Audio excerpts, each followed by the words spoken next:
এরে নবীর উম্মতের দল, হযরতে পয়গম্বর মূসা নবী একদিন রাস্তা দিয়ে যায়। হযরতে পয়গম্বর মূসা নবী রাস্তা দিয়ে যায়। হযরতে পয়গম্বর মূসা নবী যখন রাস্তা দিয়ে যাইতেছিলেন, হঠাৎ করে তিনি দেখতে পাইলেন একটা কবরস্থান দেখতে পাইলেন। দেখা গেল এই কবরের মধ্য থেকে ভয়ঙ্কর চিৎকারের আওয়াজ। হযরতে পয়গম্বর মূসা নবী চিন্তায় পড়ে গেলেন, হায় হায়, আমার উম্মত কি এরকম গুনাহ করলো যে গুনার কারণে আজকে সে কবরের মধ্যে ভয়ঙ্কর আযাব সহ্য করতেছে। হযরতে পয়গম্বর মূসা নবী এটা দেখার পর তিনি সেই রাস্তা দিয়ে চলে গেলেন। রাস্তা দিয়ে যাওয়ার পর কিছুক্ষণ পর আবার তিনি সেই রাস্তা দিয়ে আসতেছেন। এবার পয়গম্বর মূসা নবী যখন রাস্তা দিয়ে আসতেছিলেন, দেখতে পাইলেন যে কবরের মধ্যে এত ভয়ঙ্কর আওয়াজ, এত ভয়ঙ্কর আওয়াজ, দাউ দাউ আগুন জ্বলছিল। ওই কবরের মধ্যে আর আগুন জ্বলে না। হযরতে পয়গম্বর নবী চিন্তায় পড়ে গেলেন, হায় হায়, কি অবস্থা! যেই কবরের মধ্যে কিছুক্ষণ আগে দেখলাম ভয়ঙ্কর চিৎকারের আওয়াজ, এই কবরের মধ্যে আর কেন ভয়ঙ্কর আওয়াজ হয় না? এবার হযরতে পয়গম্বর মূসা নবী আল্লাহর কাছে তুর পাহাড়ে গেলেন।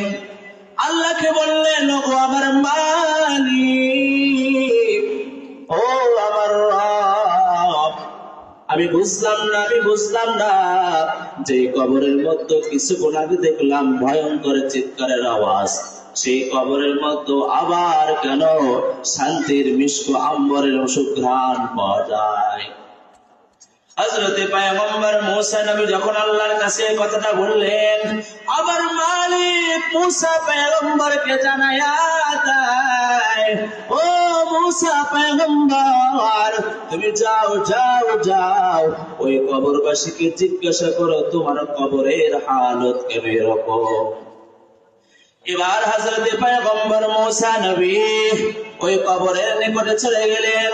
এবার ওই মূসা নবী ওই কবরবাসীকে বললেন, ও কবরবাসী গো, কিছুক্ষণ আগে দেখলাম তুমি চিৎকার আওয়াজ করতেছিলে, আর কিছুক্ষণ পরে দেখলাম কেন তোমার কবর থেকে মিষ্ক আম্বরের সুঘ্রাণ বের হয়।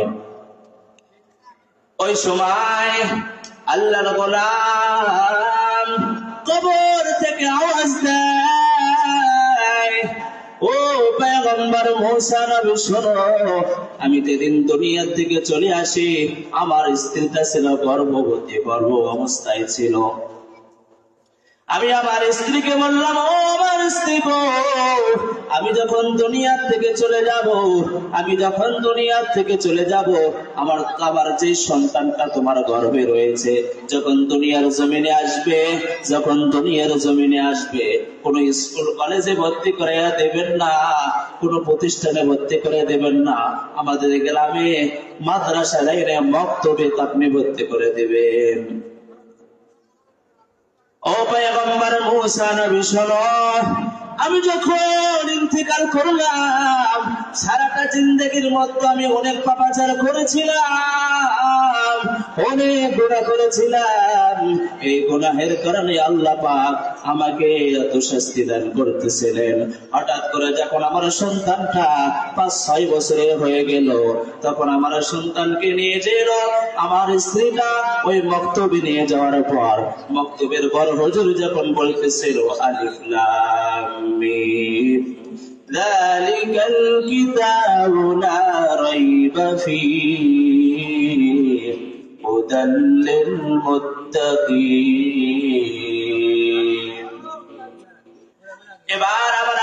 বলেন, ওই নিষ্পাপ সন্তানের পিতা কবরের মধ্যে আযাব সহ্য করতেছে, আমি সহ্য করতে পারি না।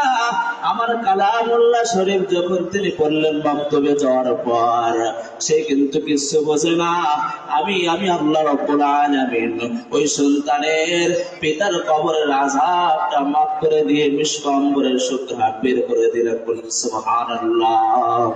या इलाही मुझसे मुझको दूर कर, ताकि देखो मुझ में तुझको एक नजर। या इलाही तू मेरा माबूद है, या इलाही तू मेरा माशूक है। المرايا جاز كردن بحساب، خلق إرادة جواب وصواب। এর নবীর উম্মতের দল, এজন্য আপনাদেরকে বলে যায়, আপনার সন্তান রয়েছে 3টা 4টা 5টা সন্তান রয়েছে, একটা সন্তানকে আপনি মাদ্রাসায় এনে লেখাপড়া করান, দেখবেন কিয়ামতের ময়দানে ওই সন্তান আপনার জন্য সুপারিশ করবে। বলুন সুবহানাল্লাহ। আল্লাহ রাব্বুল আলামিন আমাদের সকলকে নিজেদের সন্তানকে মাদ্রাসায় লেখাপড়া করার তৌফিক দান করুন, বলুন আমিন। এবং কিয়ামতের ময়দানে আল্লাহ পাকের যেন আমরা সুপারিশ পাই, এই জন্য আল্লাহ রাব্বুল আলামিন আমাদের সকলকে মাদ্রাসা পড়ার গুরুত্ব বুঝবার তৌফিক দান করুন, বলুন আমিন। ওয়া আখিরু দাওয়ানা আলহামদুলিল্লাহি রাব্বিল আলামিন।